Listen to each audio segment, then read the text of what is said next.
this is Russ. Yeah, I'm still inside. Yeah, the weather's not good enough to go out, so we're stuck inside again. You know, eventually it'll loosen up a little bit and we'll get out and do some rides, but still in for now. So we're going to talk a little bit about some accessory things and also some features that are coming in with some of the bikes. So first thing I want to talk about is turn signals. Yeah, turn signals. I had a subscriber of ours ask me on the comment section of one of the videos, but also she sent me an email about it. And then I answered her, but I think it's good to kind of let the rest of you guys know the same answer because I'm sure you might have the same questions. So yeah, she asked about turn signals, what my thoughts are on turn signals and what type would I prefer, okay? So let me say real quickly, right now, as of this moment, I do not have any bikes that have turn signals on them, okay? Not to say that they're not coming in, because some of the new bikes coming in might actually have that. So, but as far as right at this moment, I don't have any bikes that came in with turn signals as a feature of the bike, all right? Now, you can buy turn signals and add it to your bike. So what do I think about those? All right, here's what I basically told her. With or without the turn signals, I would still use hand signals. And here's the reasoning why, okay? And let's talk about this hand signal too. How do we do hand signals? Let's talk about how do we do hand signals first, okay? Now, if you were a driver and they were telling you how to use hand signals while you were driving, you kind of know if you stick your left arm all the way out, okay, people out of the window of the car, right? People know you're turning left. Correct? Yeah. So how do you do a right-hand turn? You put your arm up, okay, left arm up, right? The reason we did is because our right arm can't reach all the way to the other side of the car, out that side of the window. So you got to use your left arm, so it's the up. And how do you do it when you stop? You turn it downwards, right? So people know that you're stopping, okay? That's because, again, you know, how else would they know? So up is right, out is left, down is stop. Now, I don't do that on my bike, all right? If I'm stopping, okay, I have a bright light that hits a bright, brake light on most of my bikes so that people know I stop. And my right turn, I don't stick my left hand out in the vertical position. I stick my right hand out, all right?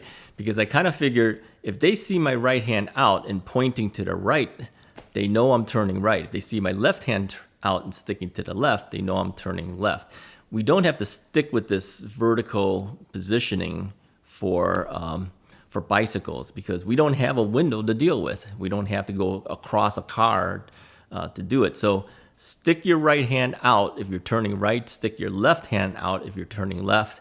And if you want to do the downward stop, feel free to do it. But I'm telling you, you have to let go of your brake to do that. All right. Now, the biggest issue with turn signals with your hand is braking.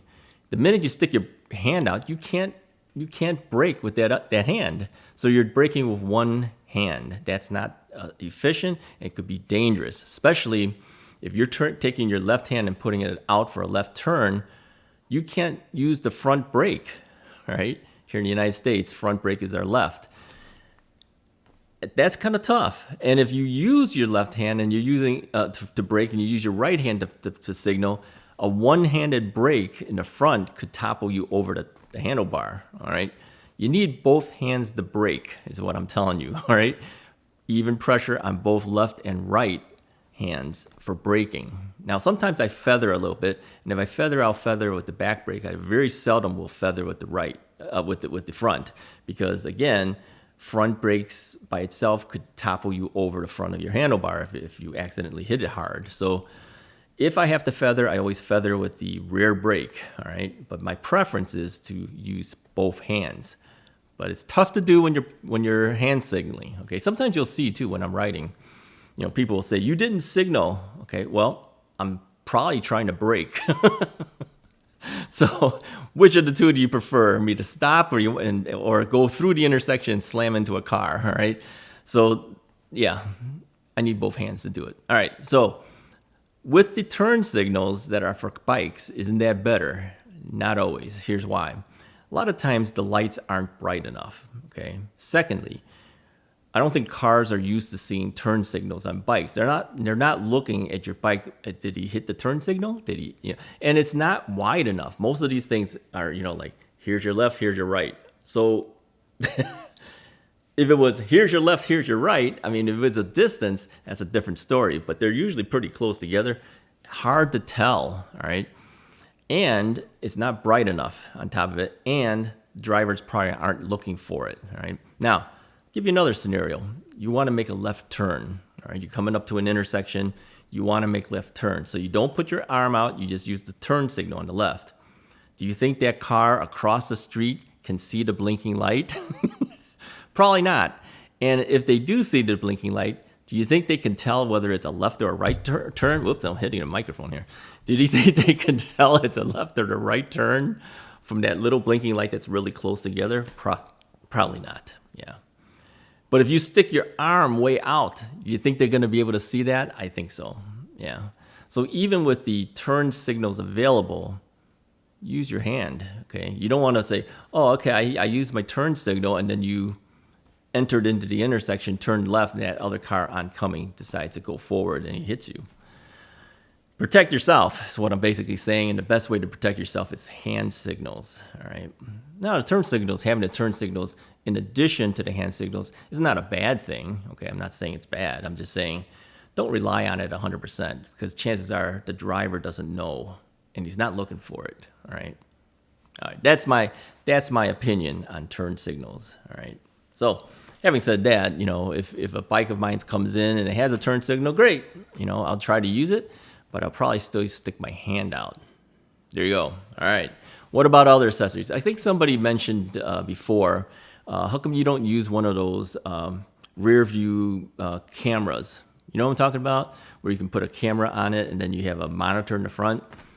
No, I never really was that interested in it. And the only reason is because I have so many bikes, I'd have to move it from bike to bike. It's just a lot of work to do, and I'm not going to buy one for every single bike. I think these aren't that expensive. What are they, about $79 or something? I don't know, something, $59? I don't know what they cost.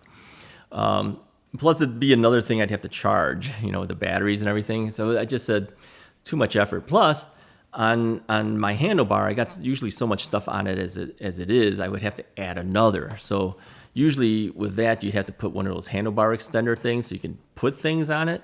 I started with the handlebar extenders. You know what I'm talking about? It's an extra piece of long tube, about this, maybe this wide, and it connects to your handlebar. It just gives you some space where you can put other things on it. I started that out with the Rad Power Bikes, Rad Rover 5, my very first bike. And I think I have one on the Magicycle Cruiser. But then after that, I never bought any more. No, I had one on the Ocelot Pro, which I ended up taking off. But I didn't buy any more because first off, I says, you know, there's too many to buy for all these different bikes. And I was jumping things back and forth from bike to bike anyway. So I said, you know, forget it. I'm just going to cram it onto the handlebar, and I don't care what it looks like. If it's functional, there it goes, all right? So I've gotten used to just like my blinking light. We'll talk about that in a second too. You'll notice a lot of times it's on an angle. It's not even really straight because the handlebars are curved a little bit. It's okay, all right? It doesn't matter to me. So yeah, let's talk about the blinking light, okay? A lot of people said they don't like the blinking light. And I told you before in one of my other videos that I use the blinking light to keep me safe, okay? I know a lot of drivers don't like it. I know a lot of people, oncoming people, don't like it, but I'm looking out for myself here, okay? I know that they see it because they're complaining about it, all right? That's why it's on. I like it blinking as well, all right? Blinking lights to me is something that's going to grab more attention than a solid straight light. Now, during the nighttime, if I were to ride at night, which I don't do, I only did it once, okay? I did it with the Euphree bike because they have a really powerful front headlight, which I like a lot. So I told him I would take the bike out at night to see how it worked. And man, that thing is super bright. It's brighter than any of the other lights I've seen, all right? Small little squarish type light, but man, that thing is bright. I don't blink that the light at night with the external light things that I have. I keep it solid in one brightness, okay? I think the blinking light is only really good for when you're doing it during the daytime. But during the nighttime, it would be a hassle to, I mean, even for yourself, and you're looking out, you're kind of hoping to see the road and it's blinking on you, all right? That would be a hassle. So solid light during the nighttime, blinking light during the daytime, all right? All right, that's all I really have for you guys for today. I just wanted to talk about those two things. Yeah, use your hand signals if you you know, use the solid light at night. Use a blinking light in the daytime if you tend to want to use a blinking light. And then also for the rear camera thing that people have asked me about with the monitor.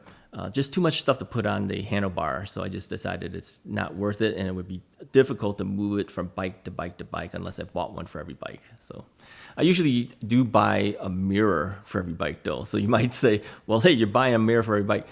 That's a harder thing to move around, too, the mirror. So every bike, I usually have at least a mirror ready for the next bike. And I've been buying, you know, when the bikes come in, I've been buying these mirrors, and then I've been selling off the bikes, as you know, because there's only so much space I have in the house. I can't keep them all. I mean, I would love to keep every bike that's given to me, but I can't, all right? So the bikes go away, and then I take the accessories off of it, and it goes on to the next bike. That's how it works. So I have a number of mirrors, but, you know, only for the amount of quantity of bikes I can physically keep in the house. That's usually around 13, I think. 13 is a comfortable number. Anything more than that, one comes in, something's got to go out. Now, I do have a couple bikes coming. As you know, I already said in the last video, 2 of the bikes are coming, and then later in the month, there's another one coming as well. And then I think another one after that, too. So 4 bikes are coming, so our 4 bikes going away. I'm already down to the bikes that I like best. They're sitting in there, but 1 or 2 of them will have to go. Yeah. So yeah, keep an eye out to see what's available and what's being sold. And here's where you can find it in case you're ever interested. Is Russ selling any of the bikes off? Just go to russisright.com. All right. There's a link there that'll bring you to another link. Because I used to just tell people, go to russisright.blogspot.com. It's too confusing. Just go to russisright.com. That page they'll say click here to see all this other stuff. It'll redirect you to the other site, and then you can see what I have available or all the accessories that I offer. I don't offer them. Okay, let me say that. It's the affiliate links from Amazon and the like are all there, so you could always see what I've used or what I recommend. Most of the stuff there is stuff I have. All right, I think very few is actually. I think a couple items I don't actually have but thought would be good, or were replacement of items I had but they don't sell anymore. Okay, so I found an alternative product that you can consider. So if you're looking for mirrors or you're looking for, you know, bike lights or whatever, check that list. I know I haven't updated it in a long time, but you know, there's no real reason to. I mean, if I've recommended a mirror, I've recommended a whatever, as long as they don't no longer sell it, it's going to still stay on that list. Okay, because that's what I use. All right, that's all I have for you guys today. Hopefully that was helpful for you. If you like this video, hit the like button, hit the subscribe button if you haven't already done so. Hopefully we'll be going back out again if the weather gets better. I'll talk to you guys next time.